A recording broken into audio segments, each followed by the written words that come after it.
રાજકોટમાં ગરમીનો પારો 43 ડિગ્રીને પાર કરી ગયો છે. ત્યારે આ ધોમધખતા તાપમાં હેલ્મેટ પહેરવું વાહન ચાલકો માટે આકરું સાબિત થઈ રહ્યું છે. શહેર ટ્રાફિક પોલીસે ખાસ હેલ્મેટ ડ્રાઈવ હાથ ધરી છે.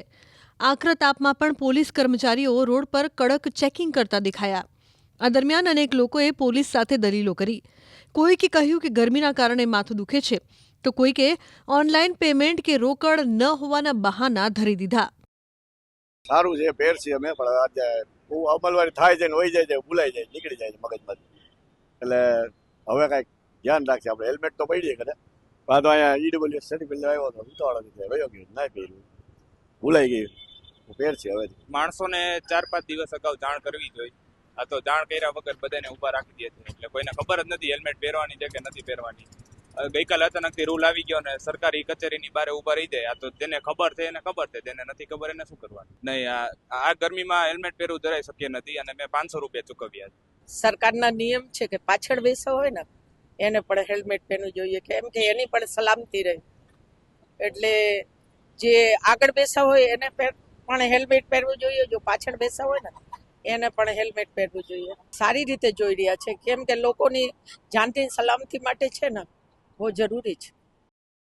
કેટલાક સ્માર્ટ ચાલકોએ તો હેલ્મેટ ડિક્કીમાં છુપાવ્યા હતા, જો કે પોલીસે તેમને પકડીને સ્થળ પર જ હેલ્મેટ પહેરાવ્યા હતા.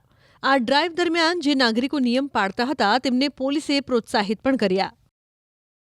રાજકોટ સહિત સમગ્ર ગુજરાતભરમાં ગઈકાલથી હેલ્મેટની અમલવારી શરૂ થઈ છે ને ત્યારે હું આપને મારી પાછળના દ્રશ્યો બતાવવાનો પ્રયત્ન કરી રહ્યો છું. આ દ્રશ્યો છે રાજકોટ પશ્ચિમ મામલતદારની કચેરીની બહારના દ્રશ્યો છે કે જ્યાં રાજકોટ શહેર ટ્રાફિક પોલીસ દ્વારા હેલ્મેટ ડ્રાઈવ છે તે શરૂ કરવામાં આવી છે. હેલ્મેટને લઈને ચુસ્ત અમલવારી થાય તે માટે રાજકોટ શહેર ટ્રાફિક પોલીસ છે તે કટિબદ્ધ છે. પરમ દિવસે જ આ બાબતનું સર્ક્યુલર છે તે જાહેર કરી દેવામાં આવ્યો હતો. તેમ છતાં કેટલીક મહિલાઓ છે તે ટ્રાફિક પોલીસ સાથે જીબાજોડી કરી રહી હોવાના દ્રશ્યો પણ સામે આવી રહ્યા છે. લોકો કહી રહ્યા છે કે તેમનું હેલ્મેટ ઘરે છે. કેટલાક લોકો એવું કહી રહ્યા છે કે હેલ્મેટની અમલવારી શરૂ થઈ છે તે બાબતની તેમને ખબર નથી. કેટલાક લોકો ઓનલાઈન પૈસા પણ નથી ચૂકવી રહ્યા, તો કેટલાક પાસે રોકડ ન હોવાનો બચાવ છે તે પણ લોકો દ્વારા કરવામાં આવી રહ્યો છે. હું કેમેરામેનને વિનંતી કરીશ કે તે પાછળના પણ દ્રશ્યો બતાવવાનો પ્રયત્ન કરે. જોઈ શકાય છે કે લોકો રોંગ સાઈડમાં પણ આવી રહ્યા છે. તે લોકોને પણ ટ્રાફિક પોલીસ દ્વારા દંડની કાર્યવાહી છે તે કરવામાં આવી રહી છે. હાલ રાજકોટ શહેર પોલીસ દ્વારા ગઈકાલથી જ આ બાબતની અમલવારી છે તે શરૂ કરી દેવામાં આવી છે. હું દ્રશ્યો પણ બતાવવાનો પ્રયત્ન કરી રહ્યો છું કે જોઈ શકાય છે કે કયા પ્રકારે લોકો છે તે રાજકોટ શહેર ટ્રાફિક પોલીસ સાથે જીબાજોડી કરી રહ્યા છે.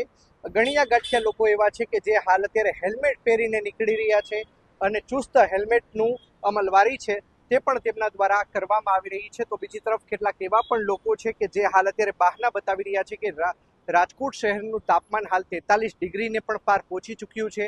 ત્યારે આ સંજોગોમાં હેલ્મેટ પહેરવું તેમના માટે માફક આવે તેમ નથી. અંકિત પોપટ, ન્યૂઝ 18 ગુજરાતી, રાજકોટ.